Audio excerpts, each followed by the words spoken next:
Welcome back to the RepubliKen Talks Show, everybody. I am your host, Kenneth Glenn, and today it feels good to be back. I am making my return. 24 weeks ago, I made an Instagram post regarding that I was coming back. I've been gone for almost a year and a half or so. To give you a short story, I can't tell you exactly what happened. To make it short, December 2024, something bad happened in my life, and I spent about a year or so fighting it. And now I'm back. I'm officially back. I'm finally in a state where I can finally focus back on YouTube, because what I was going through in my life really took away all that energy I had from YouTube. And now I'm back, so it feels good to be back. I returned when Charlie Kirk was assassinated, because I felt like I had to. But now I'm officially back. Like, this is my official comeback. Expect videos almost every day. I got many videos planned for you. Believe it or not, while I've been gone, I've been working on videos. I've been working on a lot of videos since I've been gone. But like I said, I can't talk about it because in this country that we live in, the First Amendment, the freedom of speech, is more of a suggestion than an actual God-given right. And actually, that is what we're going to be talking about in this very video. So, our first story today, we're going to be talking about the Alex Jones trial, the Alex Jones Sandy Hook trial. Because we got some good news about it, believe it or not. So, just to catch you up in case you didn't know, if you didn't really follow it, Alex Jones was sued for claims he made about Sandy Hook. He misrepresented some information, he made some claims, and blah, blah, blah. You know, we all kind of know. If you were paying attention, you know. But he made some claims that people didn't like, and he got sued for it. But he didn't just get sued for it. Like, he got raped in court. I mean, they raped this man. This wasn't your typical, pay this much money. It was bad. So, generally, when you're in court, you typically, if you get sued, you typically pay out the money you either profited off of someone's harm, or you pay the money that the person missed out on because of what you did. That's generally how court is supposed to work. When Alex Jones was in court, like I said, they raped this man. He didn't just get charged. He didn't just get sentenced to paying out $10 million, $15 million for what he said, which is like realistically the damage he caused. Because like, if we're talking about like what he profited off of his newspaper, or not newspaper, but his articles and his show, if you talk about what he profited off of what he said, or how he profited off what he said, realistically, it's like maybe $15 million. Like, it's a lot of money, but not $1 billion, which is what he has to pay more than $1 billion. That's what they sentenced him, or not sentenced him, but that is what he owes the families of the Sandy Hook victims. And we just got some good news. So, the good news is one of the courts in Texas has dropped the amount of money that Alex Jones has to pay from $50 million to around, what's the number here? $6 million? Yeah, so on August 21st, 2026, the Texas Third Court of Appeals in Austin unanimously reduced the judgment. It has left the compensatory damages intact, but slashes the punitive damages to the Texas statutory cap of $750,000 per plaintiff. So altogether, it is $1.5 million he now has to pay. The modified total is approximately $5.5 to $6 million. Originally, the judgment was about $50 million. That's what he had to pay according to the Texas trial. The jury awarded the two plaintiffs in the Texas trial to $50 million back in 2022. But that's been reduced. It's been reversed. And you might be thinking, why was it reversed? Well, if you remember, I said that it was the 50 million is above the cap. So there's a cap to how much you can make in one of these lawsuits. You can't just go crazy. You can't just be like, oh, I want $10 quadrillion. You know, you can't just say some stupid number like that. There's a cap, you know. But they bypassed the cap originally because the parents claimed that the trauma constituted a disability. And because of that, they could lift the damage cap to more than the original, than what the cap would be.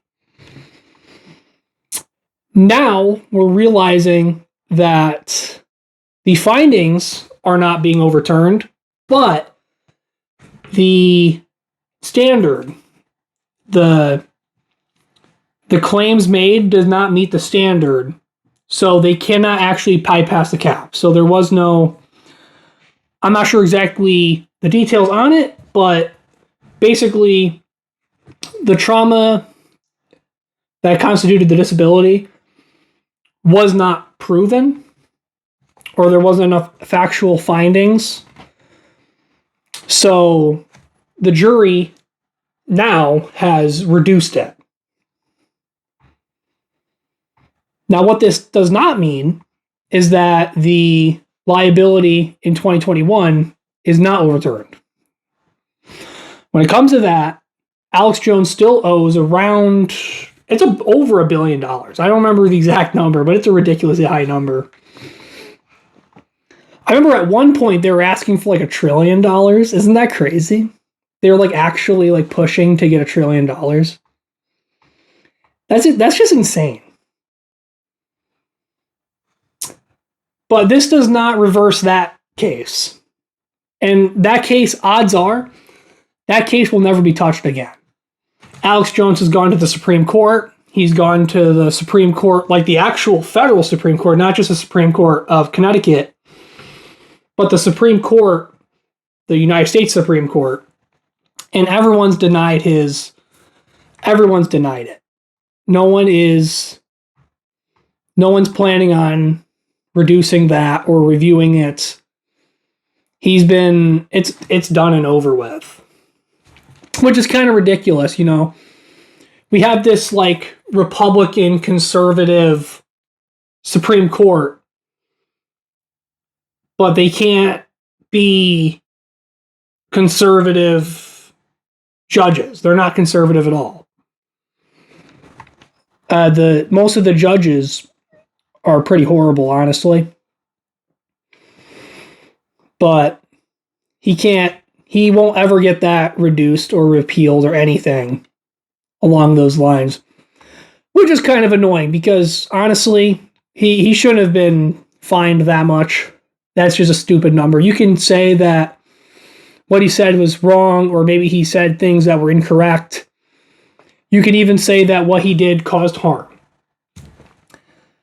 You could say that, but at the end of the day, what they made him do, what they charged him with, is freaking insane. $1 billion is ridiculous. It just is. Charging someone $1 billion, that's far over the cap. But rules don't really matter in this country, as we've discovered. Over time, we just keep learning that there's more crap. Trust me, I know. I've dealt head on with the court system. And I'll tell you what, it ain't pretty. It is so rigged. It's disgusting how the court system operates. And if you watched Alex Jones's show, I watched it a couple days ago. Alex Jones actually said that there's more news coming on this situation. So there's actually more coming up, believe it or not. So Alex Jones claimed on his show that they discovered that there is a transcript mistranslation that the prosecuting lawyers of the families, I don't remember which court, I don't remember if it was the Connecticut or the Texas trial, but Alex Jones found out, allegedly, that they falsified some of his claims within the transcripts that they had in court. So,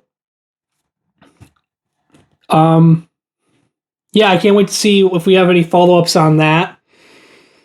I'm not sure when we're going to hear anything back. I've been keeping up with it, haven't heard anything. And it's been a few days. I waited a few days when I first heard it. Originally, I was going to make the video right away. And I've been waiting a few days. I want to see if there's an update. There's no update yet. But I'll keep you updated. But yeah, there isn't too much to talk about more on this topic. But it is a big win for freedom of speech. This is a big win, believe it or not. Like, obviously, I'm going to just touch up on this real quick because I know this is going to be said. I know that you don't just get unrelenting freedom of speech. I know there are limits to freedom of speech. And I'm not saying that that's what he did. I'm not saying that he bypassed or did that. I understand that there is a limit to your freedom of speech. Obviously, you can't shout fire in a crowded theater to invoke a dangerous situation.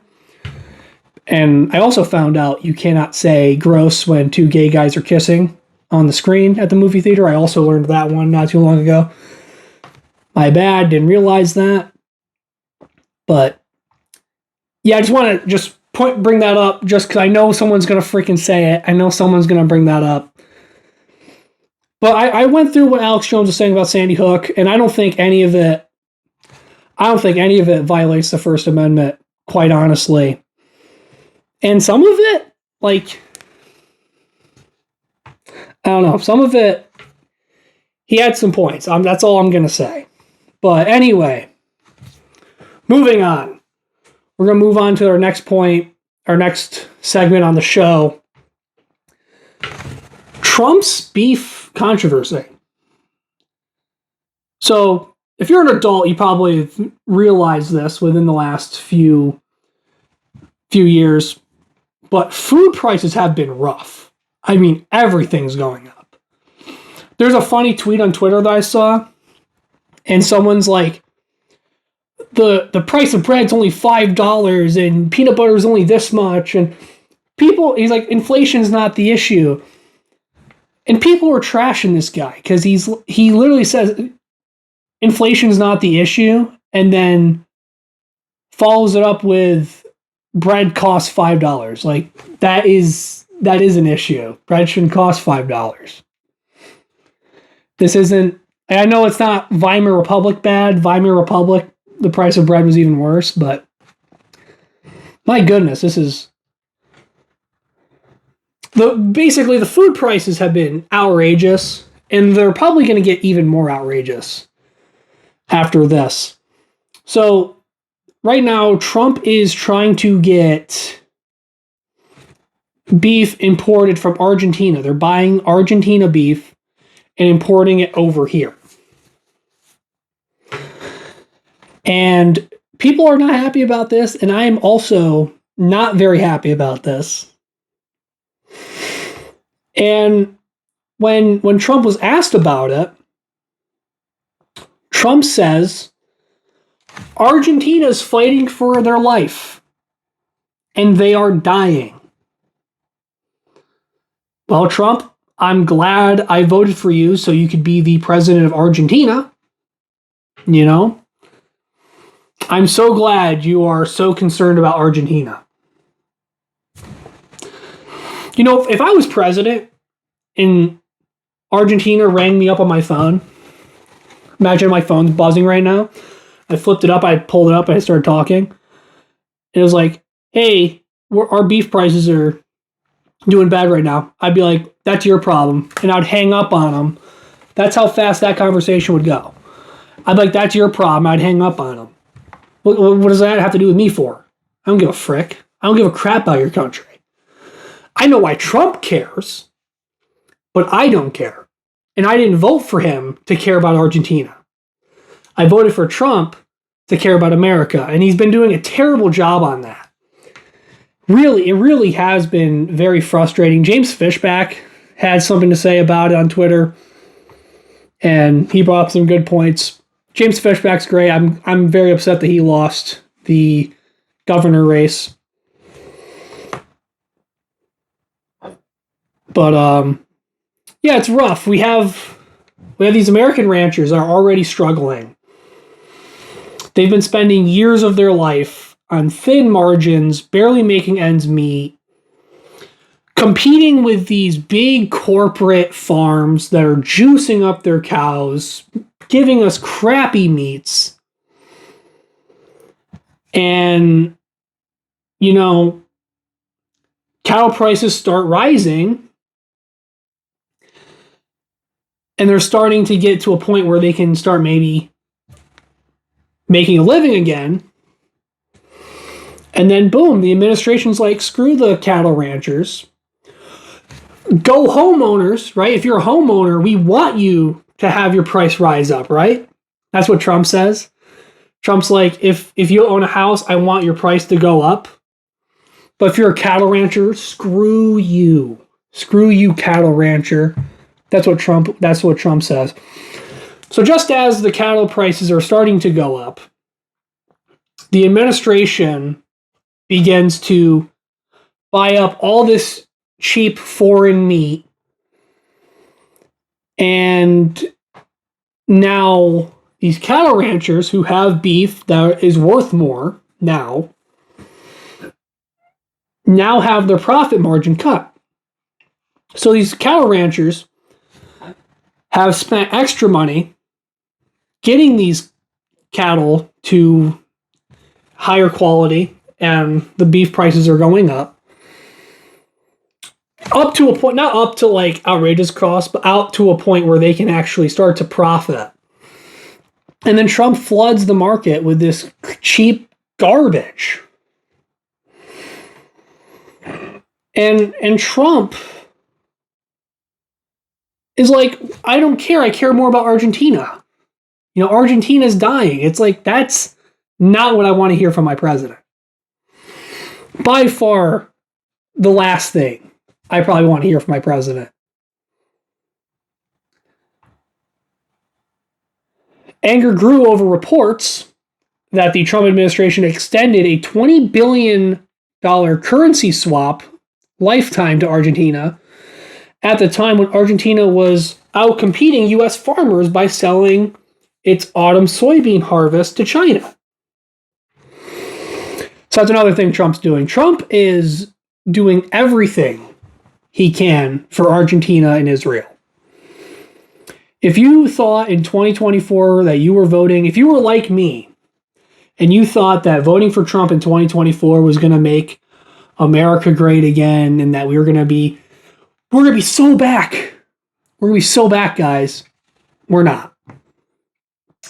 It's gotten worse, and we voted for Argentina to get everything they want, and we're voting for Israel to get everything they want, which we'll get to the Israel thing later when we talk about the Iran deal that just came out, or the Iran sanctions. But not yet. We'll talk about that later in the show. And not only is the market being flooded with this beef, you know, it's Argentina beef, supposedly one of the better meats on the planet. I don't agree.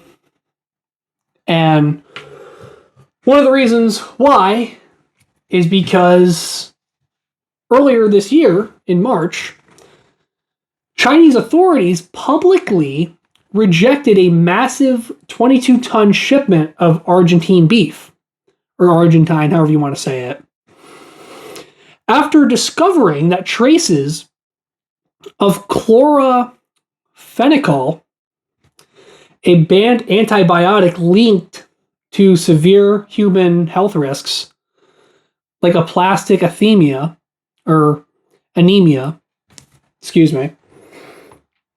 The news sparked immense anxiety among U.S. consumers regarding the lack of rigorous safety testing on imported meat. Excuse me. So, that's not a great sign either. Not only are good American cattle ranchers being screwed over, but now they're being screwed over by freaking potentially hazardous meat from a disgusting, almost third world country. I mean, Argentina is almost a third world country. I wouldn't. It's not a third world country, but it's not far from being a third world country. And I'm sure if it wasn't for Donald Trump, it would be a third world country. It's gross. There's also a USDA emergency recall. In August of 2026, a Florida-based distributor had to issue a Class 1 recall of nearly 30,000 pounds of raw boneless beef imported from Argentina. The meat had bypassed critical U.S. Department of Agriculture border reinspection protocols and entered a commercial distribution entirely unvetted. So a lot of stuff that isn't good. The NCBA, an independent livestock organization, or independent livestock organizations, have repeatedly warned that Argentina has a history of foot-to-mouth disease. They argue that importing massive quantities of uninspected trimmings possess an unacceptable risk of producing FMD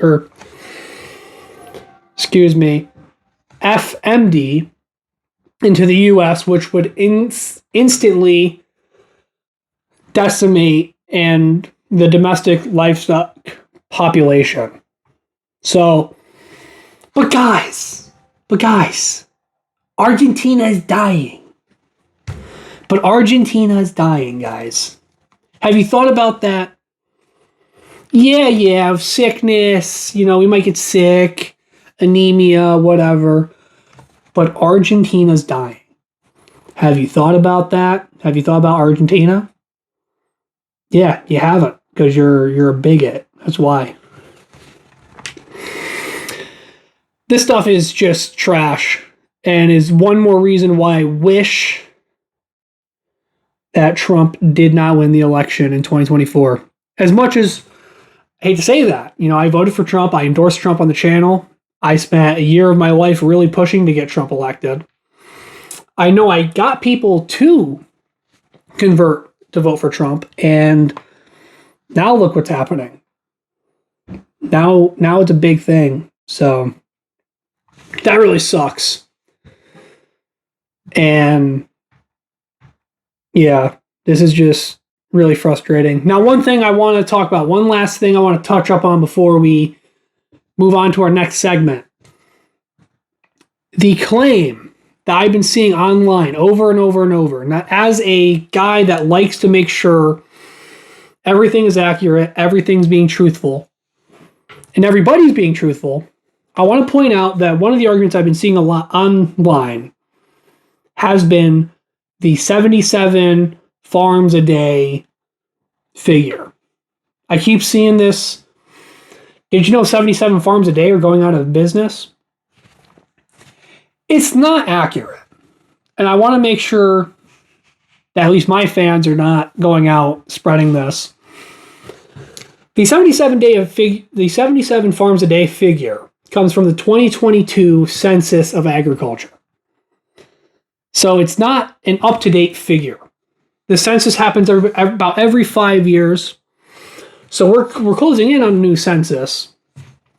But as of currently, this isn't the truth. The 77 farms a day figure actually comes from the 5-year period before 2022. This happened between, 2017 to 2022? There's like a couple, I don't remember exactly what happened, but there were a lot of farm closings around that period. I was in high school at the time, so I wasn't really paying attention too much about that. But I know there was some like fuel and fertilizer crisis or something like that. But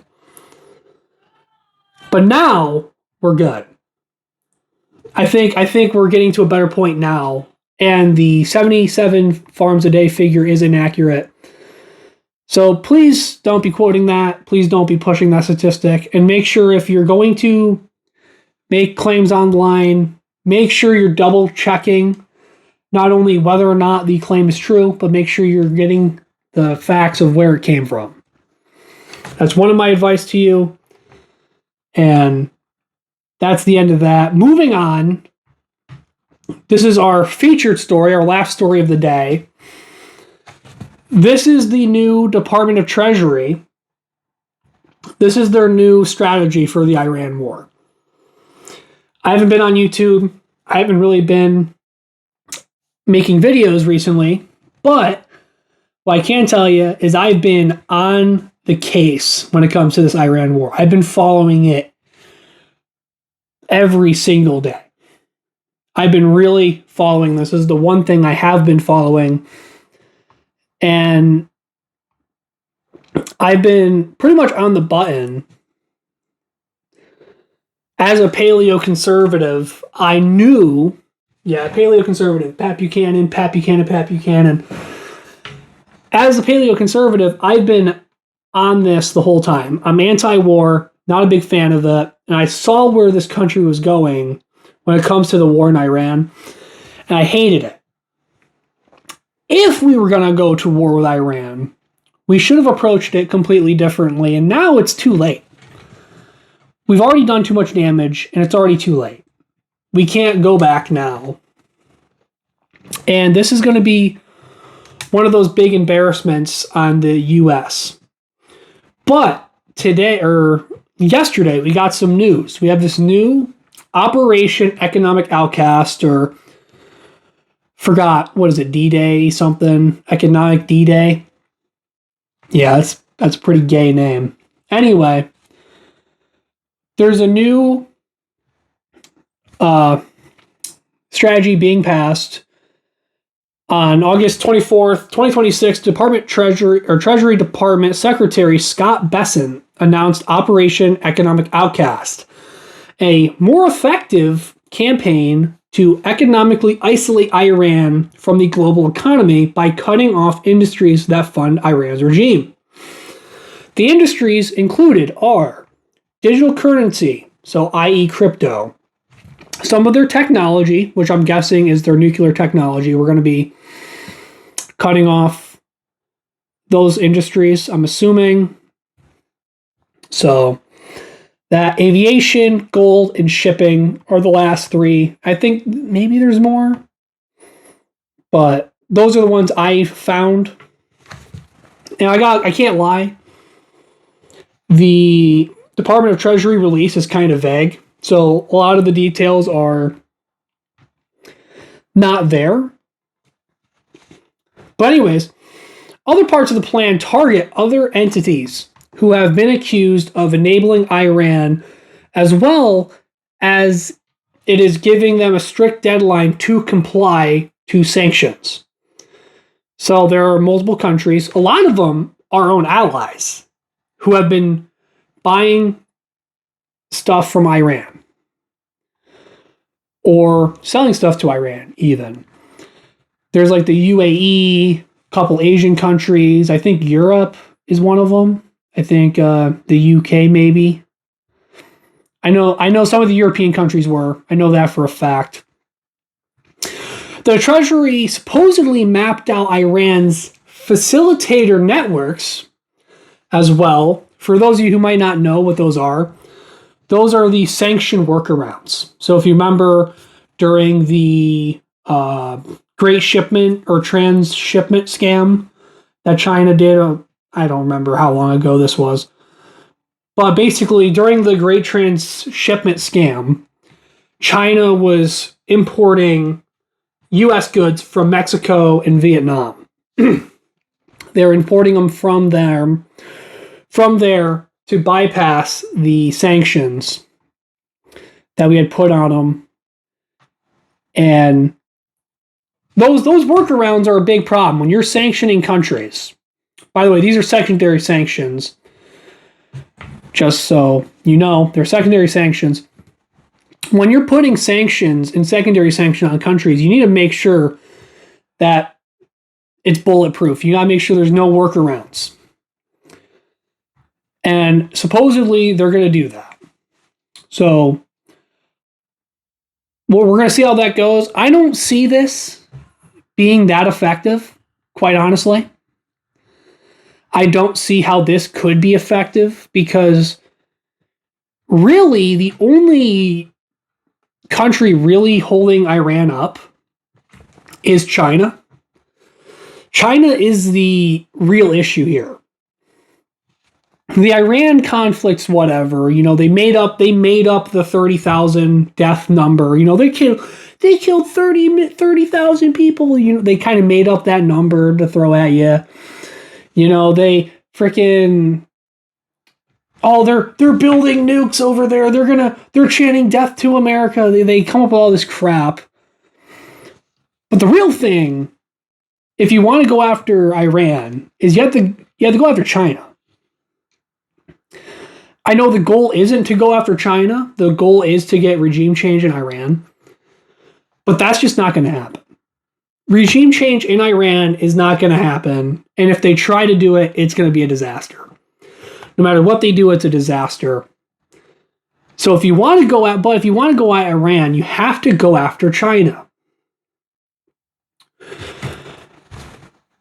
You have to go after China specifically. But the problem with that is that this stuff takes years. If you want to go on a trade war, you got to make sure you have all your eggs in a basket. You got to make sure you have everything covered. Especially when you're going against someone like China who, they make a lot of our important stuff. They do. China's a very important country. They have rare minerals. They produce a lot of stuff that we need. Antibiotics, stuff like that. So, if you want to do a trade war, which is what will really hurt Iran. Well, if you want to go after Iran, that's who you need to go after is China first.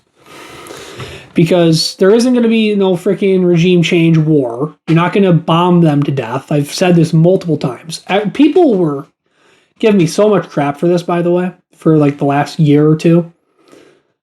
A ground war in Iran or a war in Iran is not going to give us a regime change. You could bomb over and over and over and over, and nothing's going to happen. 90 million people live in Iran. You're not going to bomb them into submission. It's just not going to happen. The only thing that you could really do to hurt Iran is to go after the oil. If you bomb the oil stuff. But that defeats the purpose of this. That defeats the purpose of the whole plan. Because Trump's plan is regime change. That is the plan Trump wants to do. They want regime change in Iran, but you can't get it through a war. If you want regime change done right, you can't just bomb the oil. Because if you bomb the oil, then the country is destabilized. And there's no regime change because there's no regime left. And then you get a bunch of freaking immigrants going all over the place trying to get refugees. You have all these refugees everywhere. So you can't do that. If you want a legit regime change, you need to be boots on the ground. But the problem with boots on the ground is that it doesn't always work. We tried it in Iraq. We tried it in Afghanistan. It never works. Okay? The minute the minute these people get their guns, they sell them off to the highest bidder. So we can't do that either. We can't bomb them. We can't do a ground war because it probably won't work. So what do? What we should have done way back, if we can go way back before the war, January, let's say, what we need to do is you need to work on your economy. You need to take steps to better the economy. That's number one. Once you take steps to improve the economy, then you can start taking steps for tariffs. Because once our economy's good, people are willing to play ball for the economy. Because of our economy, we'll get the tariffs. You have to make a good tariff deal too. You can't have like Howard Lutnick screwing it up. Okay, what Howard Lutnick did was absolutely unforgivable. Howard Lutnick screwed us on the tariff deal, bought up a bunch of refund rights. So that was a big issue. So you need a good economy, you need good tariffs. And then you can kind of start making these kind of decisions. This is when Economic Outcast or Operation Economic D-Day, that's when that would have been good. Not now. You don't do that now. It's already too late. It's already too late for that crap. But, yeah, it's annoying. I will say, we have been doing a good job blocking off the Strait of Hormuz. The only issue with blocking off the Strait of Hormuz is that that's not preventing China from buying up oil. That's just preventing China from getting the oil, which just brings us back to square one. So we're wasting time. And quite honestly, it's getting to the point now where us bombing Iran and us taking military action against Iran is costing us more money than it costs them. It's getting to that point. We're already there. It's not even getting to the point. We're already there. We're already at the point where it costs us more money to bomb them than it takes for them to get bombed. So it's really rough to see. And we got freaking smoked in this. I mean, this is one of our most embarrassing losses. The Department of Defense renames themselves the Department of War, and then they lose their first war. It got so bad that the first peace talks, the first discussions for peace, was what was it? Iran got the right to charge toll fees through the Strait of Hormuz and all sorts of other stuff. It is crazy what we gave to Iran. If you thought what Obama did for Iran back in, I remember 2012 was bad. If you thought that stuff was bad, this is way worse. This is way worse. But anyways, let me know your thoughts down below. If you like this video, give it a like, comment, subscribe for more. I'm going to see you guys later. See ya. Peace.